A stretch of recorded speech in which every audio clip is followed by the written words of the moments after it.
Hey everybody, it's Lindsay from V, and today we are going to learn all about bread making at home. I'm going to make this process as simple as possible. I've been teaching bread making for 15 years at this point, and I know that it's not easy, okay?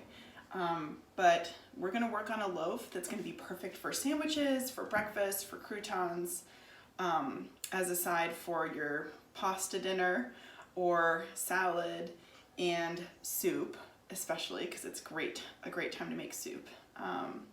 So this is just an easy thing that you're going to follow along with. I'll start off by making my dough in the bowl, and then I have all of my loaves sort of set up for each next phase.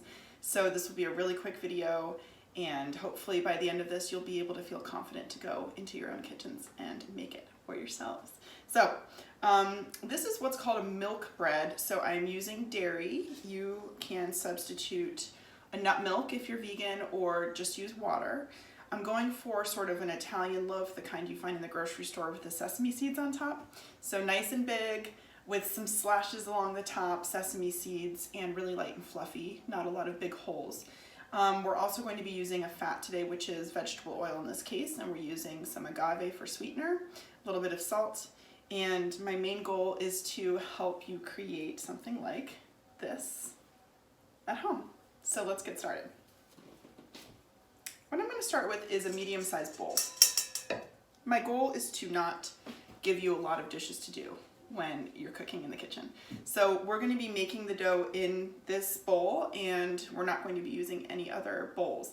I do have some liquids already measured out in bowls, but you can just pour straight from your milk gallon or your vegetable oil bottle. Whatever you want to do is best for you. That's fine with me. So we're going to start by adding the liquid. I have some whole milk right here. I'm not measuring exactly today because you'll get the recipe along with this.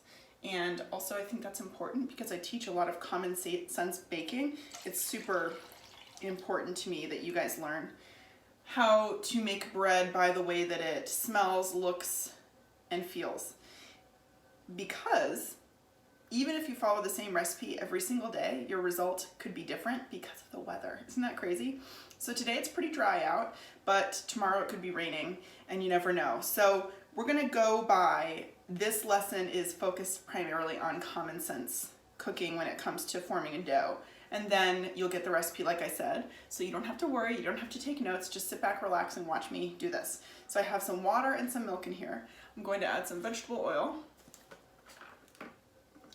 And the oil is great, it acts as a dough conditioner, so it's going to make your dough really easy to work with. And if you're new at baking bread, this is especially important. So it will keep it from sticking too much to the counter, and then also it will make it just really light and fluffy and moist, and it also increases the shelf life, which is cool.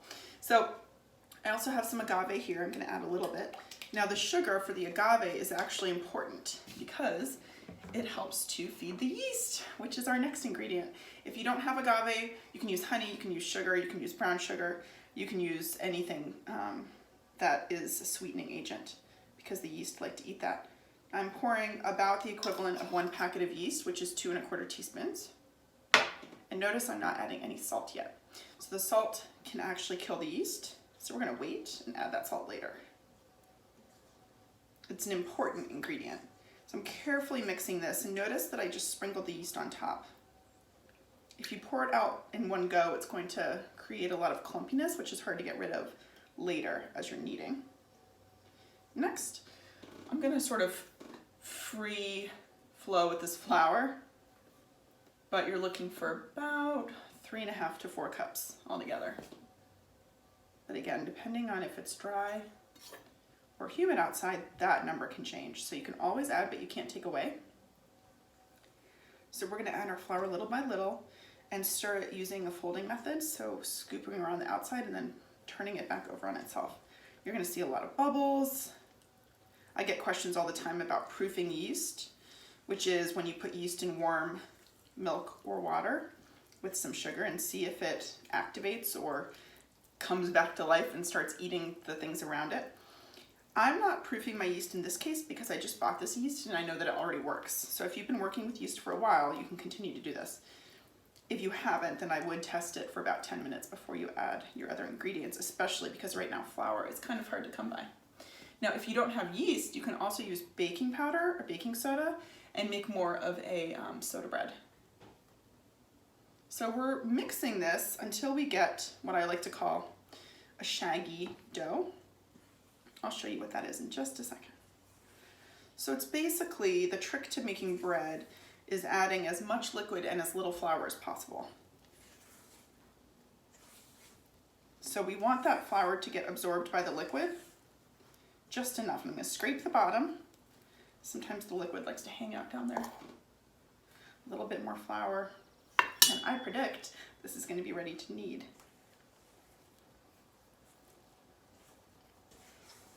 Now, for those of you who might say, oh no, kneading, I'm not good at that. Trust me when I say I'm going to teach you a really easy way to do it. All right, so we're at the shaggy stage, which means that everything's kind of come together and has formed sort of a ball in the center. I'm going to put a little bit of flour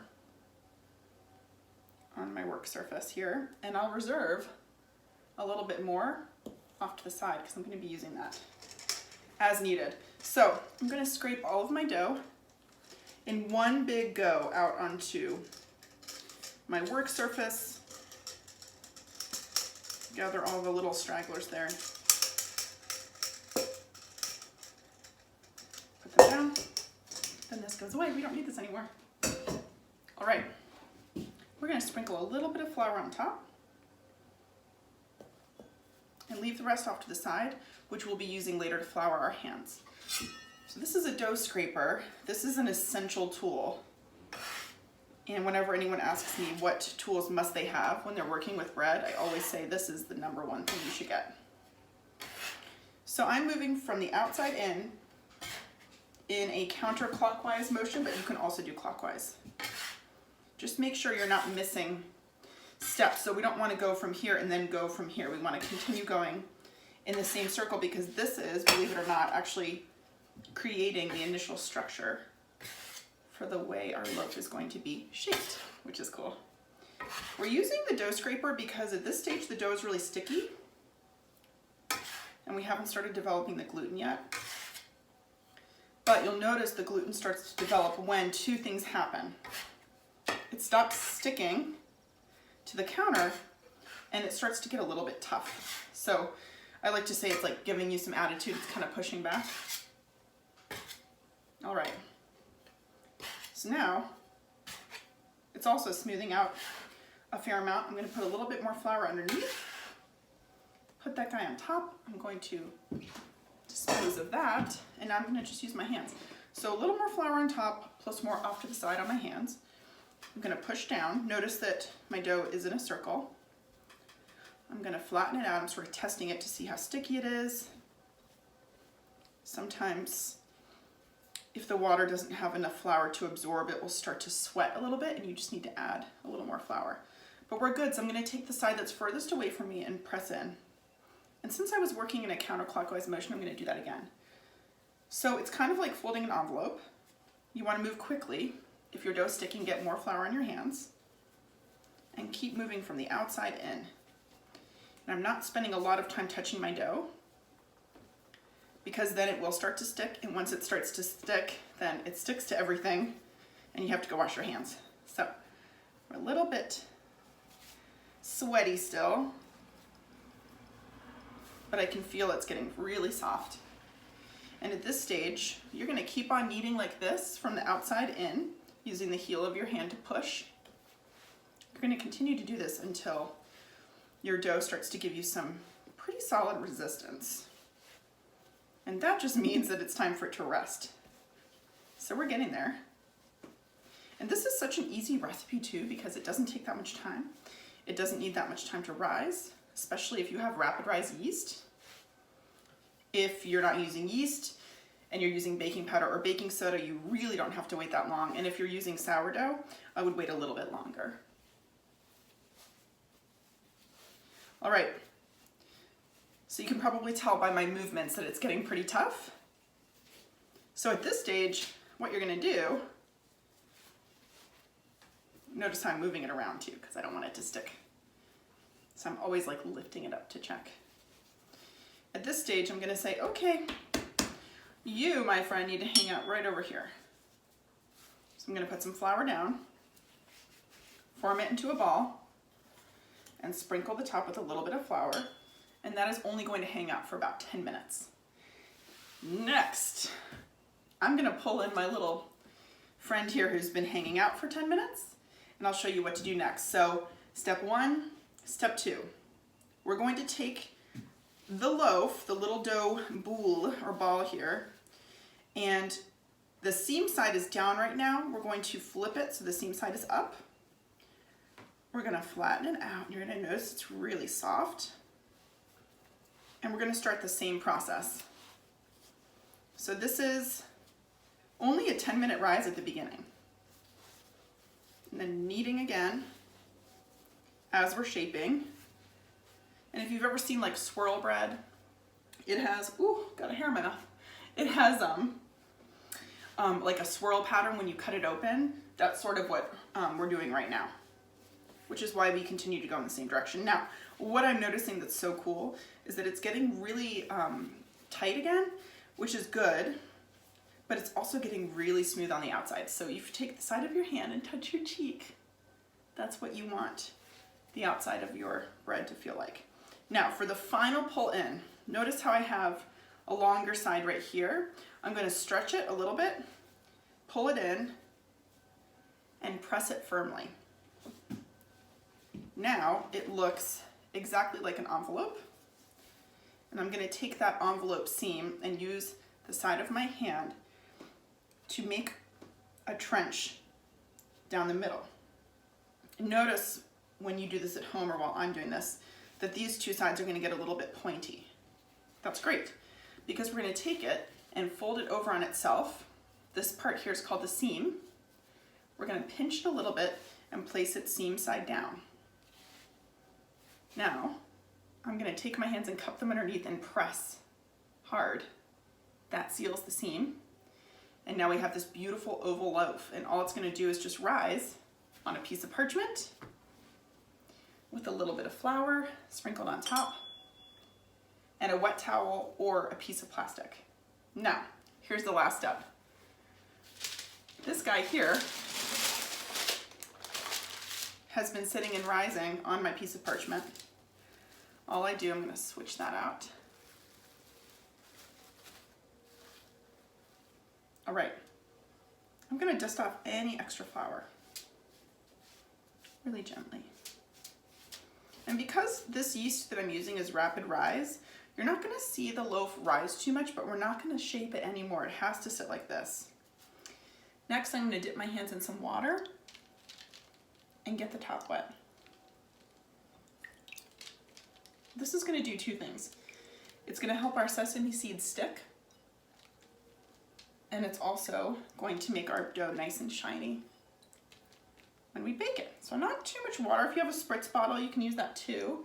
Just make sure it hasn't had chemicals in it for cleaning, obviously. All right, perfect. Okay, now our loaf is all ready to go. I'm gonna take my sesame seeds and I'm gonna sprinkle some on top. I'll grab some more. You can do poppy seeds. And I'm gonna do something else I'm gonna show you. You can do everything bagel seasoning.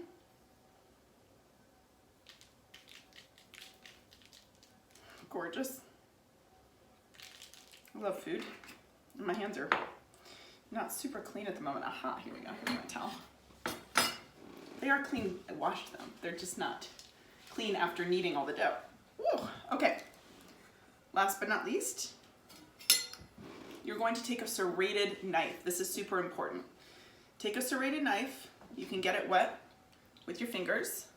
When it's wet, it slides through the dough much easier. Now watch this. If you want your loaf to look like this, it's easy. What you're going to do is make 3 incisions. One at the top going almost parallel, one in the middle going almost vertical, and then the other one going parallel or horizontal. So you're going to cut down about 1/2 inch deeper than you think you should, across the top, and then again here.